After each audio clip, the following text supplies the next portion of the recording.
Hello बच्चों, चलिए प्रश्न को देखते हैं। प्रश्न है x और y के लिए हल कीजिए। अर्थात हमें यहाँ पर x और y के मान निकालने हैं। समीकरण दी गई है x घटाव y बराबर 0.9।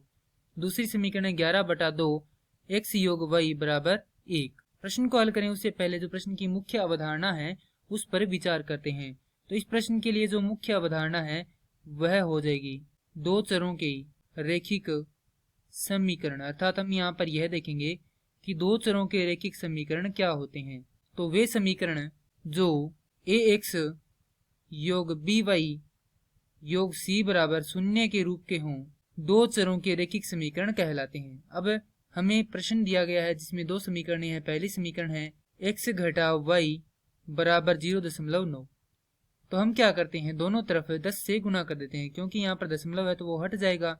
तो समीकरण प्राप्त होगी 10x घटाव 10y बराबर 9। तो यहाँ पर हमने क्या किया है, यहाँ पर किया है दोनों तरफ 10 से गुणा करने पर गुणा किया तो हमारे पास समीकरण आएगी, इसे नाम देंगे समीकरण संख्या 1। दूसरी समीकरण है 11/2 गुना में x योग y बराबर 1।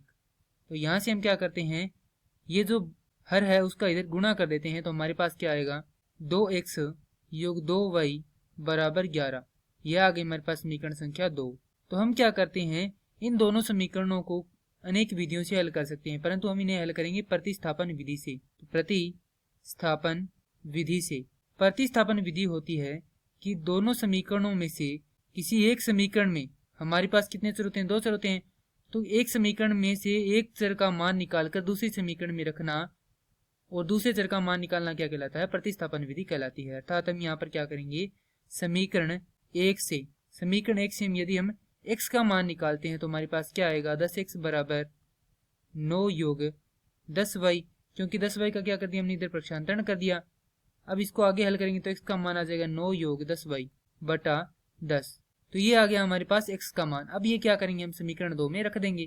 तो यहाँ से लिखते हैं समीकरण 2 से यदि समीकरण 2 में x का मान रखते हैं तो हमारे पास क्या आएगा, देखें तो 2 गुना 9 योग 10y भाग 10 योग 2y बराबर 11। 2 से 10 कटेगा 5 बार, लघुत्तम लेकर हल करेंगे तो आएगा 9 योग 10y योग 10y बराबर 55। क्योंकि यहाँ पर क्या आ रहा था, भाग में 5 आ रहा था, उसका इधर क्या कर दिया, गुणा कर दिया, तो यहाँ से 5 हट जाएगा।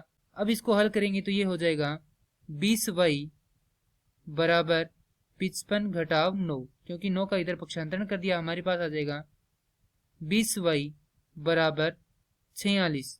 तो y का मान आ जाएगा 46/20।